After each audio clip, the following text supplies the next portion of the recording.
Hello students. हम लोग बात कर रहे थे इनऑर्गेनिक फार्मास्यूटिकल्स चैप्टर नंबर 3, ठीक है, जिसमें हम लोगों ने हीमेटेरिक पढ़े थे। हीमेटेरिक में फेरस सल्फेट को पढ़े थे और गैस्ट्रो इंटेस्टाइनल एजेंट पढ़े थे, जिसमें हम लोगों ने एंटासिड देखा था। एंटासिड में एल्यूमिनियम हाइड्रोक्साइड जेल और मैग्नीशियम हाइड्रोक्साइड जेल को देखा था, ठीक है। तो अगर किसी ने ये वीडियोस नहीं देखे हैं तो इससे पहले के दो लेक्चर हमने अपलोड कर रखा है, उसको आप लोग जा करके देख सकते हैं। आज के लेक्चर में हम लोग देखेंगे टॉपिकल एजेंट। थर्ड टॉपिक है इसका टॉपिकल एजेंट, जिसमें टॉपिकल एजेंट में हम लोग पढ़ेंगे हाइड्रोजन पेरोक्साइड के बारे में और बोरिक एसिड के बारे में, ठीक। तो स्टार्ट करने से पहले हेलो फ्रेंड्स, कैसे हैं आप सभी लोग। मेरा नाम है वसीम और आप देख रहे हैं वसीम फार्मा स्टडी चैनल। तो लेक्चर स्टार्ट करने से पहले आप लोगों से यही रिक्वेस्ट है कि आप मेरे चैनल को सब्सक्राइब कीजिए, लाइक कीजिए और बेल आइकन को दबाइए, जिससे आने वाले वीडियोस की नोटिफिकेशन सबसे पहले आपको मिल जाए। तो स्टार्ट करते हैं हम लोग topical agent. Topical agent are compound that act locally on skin और म्यूकस मेम्ब्रेन। टॉपिकल एजेंट इस तरीके के ड्रग होते हैं या कंपाउंड होते हैं जिसको हम किसी पर्टिकुलर एरिया पे जहां मुझे इन्फेक्शन हुआ है वहां पे मैं क्या करूंगा, इसको अप्लाई करूंगा। सपोज स्किन के किसी पार्ट में हो गया या म्यूकस मेम्ब्रेन। अब म्यूकस मेम्ब्रेन में क्या हो सकता है, जैसे नोज में कोई प्रॉब्लम हो गया, माउथ में, लंग्स में, स्टमक में, एनस में अगर मुझे कहीं पे प्रॉब्लम है तो वहां पे अगर कोई प्रॉब्लम हो गया किसी पर्टिकुलर एरिया में, पूरे बॉडी पार्ट में नहीं, तो उस जगह पे हम लोग क्या करते हैं, अप्लाई करते हैं। सपोज मेरा ये स्किन है तो स्किन में कोई इन्फेक्शन हो गया, घाव हो गया है, वुंड हो गया, तो हम कोई पाउडर या क्रीम लगाएंगे तो इसी एरिया में लगाएंगे और ये टॉपिकल एजेंट मुझे इसी एरिया में रिलीफ देगा, ना कि पूरे बॉडी पार्ट में, ठीक है। तो ऐसे ड्रग को जो हम किसी पर्टिकुलर एरिया पे यूज़ करते हैं तो ऐसे ड्रग को हम लोग क्या कहते हैं, टॉपिकल एजेंट कहते हैं। The action of compound depend upon its chemical properties. तो केमिकल प्रॉपर्टीज के बेस पे इसके केमिकल कंपाउंड क्या, उसका एक्शन चेंज होता रहता है। These compounds are not absorb in systemic circulation. तो जनरली जो ड्रग होते हैं वो जाने के बाद में, माउथ में जाने के बाद में, वो ड्रग कहाँ पे जाता है, हमारे ब्लड वेसल्स रहते हैं ये उसमें जाता है, ठीक है। माउथ में गया तो माउथ से फिर वो इंटेस्टाइन में जाता है, इंटेस्टाइन से होते हुए वो पूरा क्या जाता है, वो ब्लड वेसल्स में जाता है। तो इसको बोलते हैं सिस्टेमिक सर्कुलेशन, ठीक है। अगर माउथ फिर इंटेस्टाइन से होते हुए कहा जाता है ब्लड वेसल्स में चला जाता है, तो ऐसे ड्रग को जो ब्लड में फाइनली चले जाते हैं ऐसे ड्रग को कहते हैं सिस्टमिक सर्कुलेशन में वो गया है, ठीक है। और कुछ ड्रग जो हम लोग अभी जैसे मैंने यहाँ पे बताया था तो ये इसी पे अप्लाई करने के बाद में वो यहीं पे रहेगा, तो ऐसे ड्रग को ये क्या होते हैं, सिस्टमिक सर्कुलेशन में नहीं जाते। क्या बोला इसमें, these compounds are not absorb in systemic circulation, मतलब ब्लड वेसल्स में नहीं जाएगा। When these compounds are applies they produce varieties of effect like absorbent, astringent, demulcent, emollient and protective. तो इन सब की मीनिंग क्या है कि जब ये ड्रग हम लोग अप्लाई करते हैं तो क्या क्या इफेक्ट शो करते हैं। एब्जॉर्बेंट क्या होता है कि वो क्या होगा, वहीं पे एब्जॉर्ब हो जाएगा, ठीक है। जिस एरिया में हम इसको अप्लाई करेंगे वहीं पे रहेगा। सपोज स्किन पे अप्लाई किए तो ये स्किन पे ही रहेगा, ठीक। उसके बाद में और क्या बोल रहा है, एस्ट्रिंजेंट। अब एस्ट्रिंजेंट क्या होता है, एस्ट्रिंजेंट ऐसे ड्रग होते हैं जो कहीं पे कट लग जाता है, सपोज कहीं पे बॉडी पार्ट में कट हो गया है तो वहां से ब्लड फ्लो होगा, तो ब्लड फ्लो को क्या करेगा, रोक देता है, ठीक है। तो ऐसे ड्रग को क्या कहते हैं, एस्ट्रिंजेंट कहते हैं। उसके बाद में डिमल्सेंट क्या होते हैं, ऐसे सब्सटेंस होते हैं डिमल्सेंट तो जो इन्फ्लामेशन या ईचिंग होने लगती है तो या सूजन हो जाता है तो उसको भी क्या करते हैं, ये सूजन या ईचिंग को क्या करते हैं, कम कर देते हैं। तो ऐसे ड्रग इस तरीके से भी इसको हम यूज़ कर सकते हैं एज ए डिमल्सेंट। उसके बाद में इमोलिएंट में क्या होता है, ये ऐसी क्वालिटी शो करते हैं जो हमारे स्किन को सॉफ्ट बना देता है, ठीक है, या सूदिंग इफेक्ट शो करता है। तो ये टॉपिकल एजेंट क्या काम करते हैं, कुछ ड्रग जैसे इसमें ऐसे आएंगे जो हमारे स्किन को सॉफ्ट कर देंगे, तो एज ए इमोलिएट भी इसको हम यूज़ कर सकते हैं। एंड प्रोटेक्टिव, ये प्रोटेक्ट करता है। Some compound also exhibit anti microbial and astringent activity topically. तो इसी में से कुछ ड्रग ऐसे होते हैं जो एंटी माइक्रोबियल मतलब कि ये जो माइक्रोब्स होते हैं, वायरस, बैक्टीरिया, उसको भी क्या करेगा, ये किल करेगा। तो ये हमने जनरल पॉइंट टॉपिकल एजेंट के बारे में पढ़ा।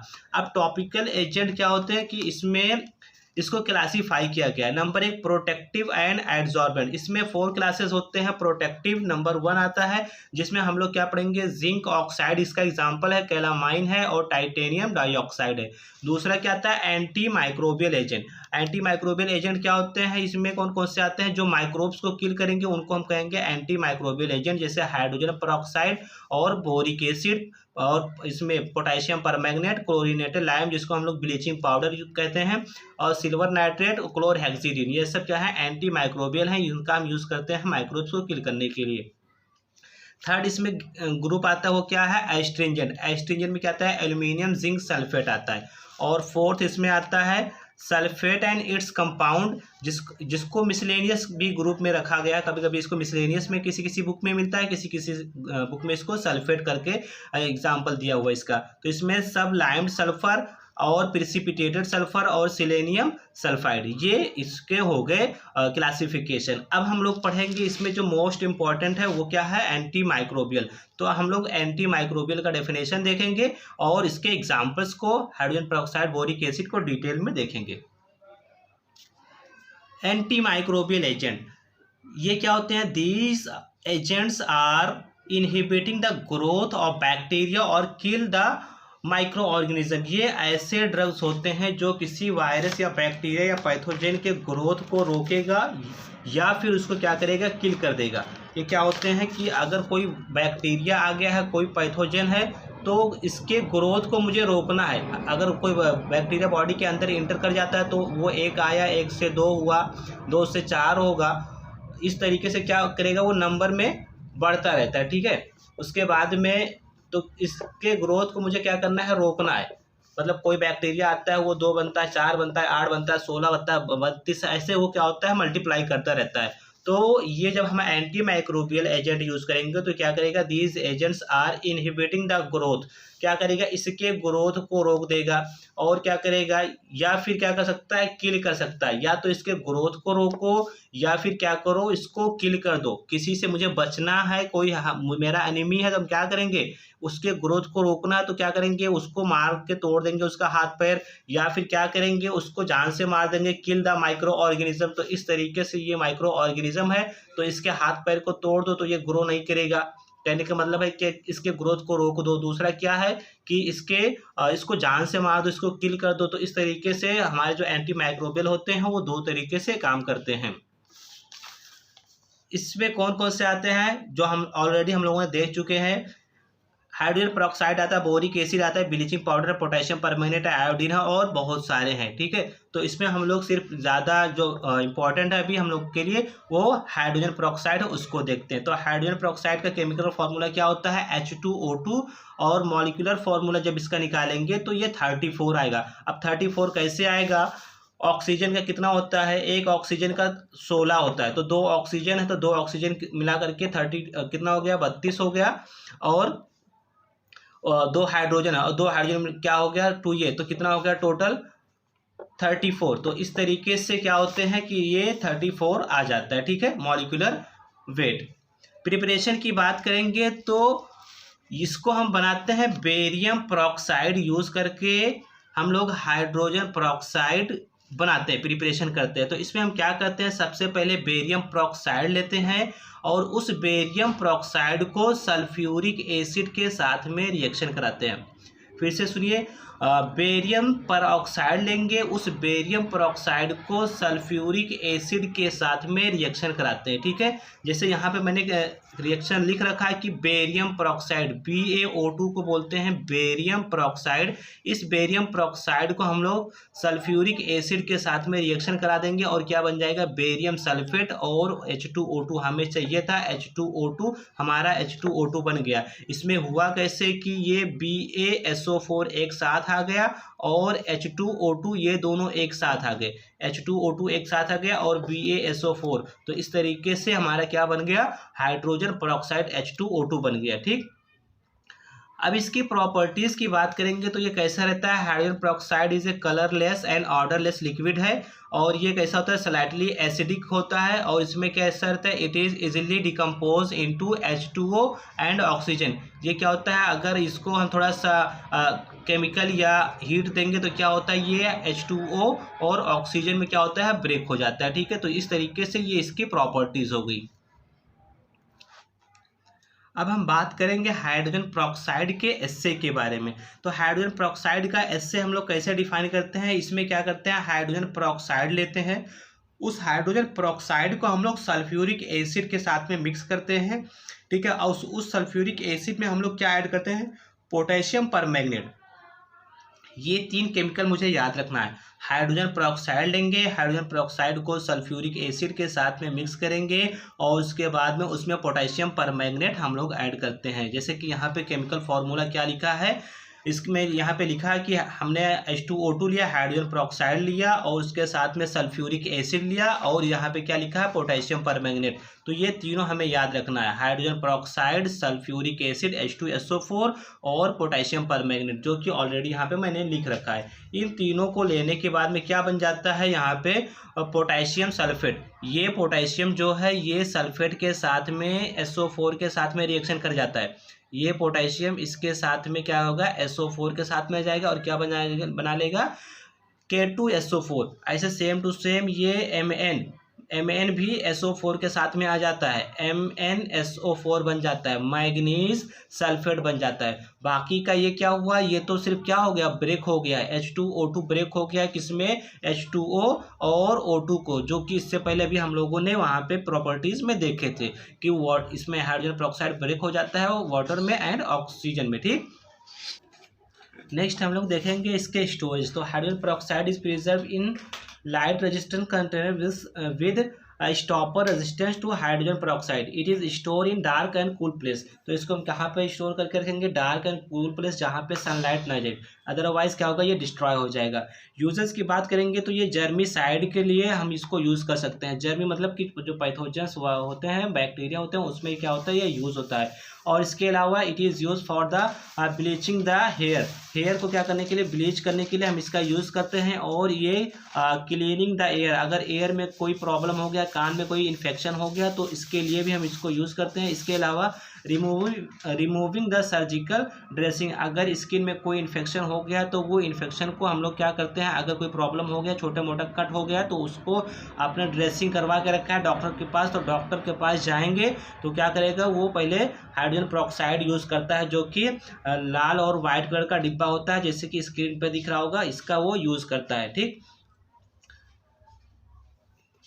नेक्स्ट हम लोग बात करेंगे बोरिक एसिड की। यहाँ पे मैंने क्वेश्चन भी लिख रखा है, explain the principle and reaction involve in the assay of boric acid.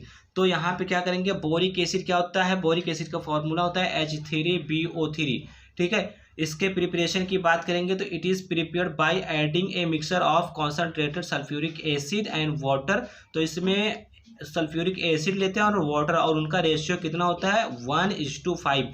मतलब कि अगर सल्फ्यूरिक एसिड कितना लेंगे हम लोग, 1 ग्राम लेंगे, 1 ml लेंगे, तो ये वाटर कितना ml लेंगे, 5 ml लेंगे to a boiling solution of borax. तो इसको हम क्या करते हैं, बोरेक्स के सोल्यूशन में सल्फ्यूरिक एसिड और वाटर ऐड करते हैं। अब हम लोग देखेंगे इसका रिएक्शन।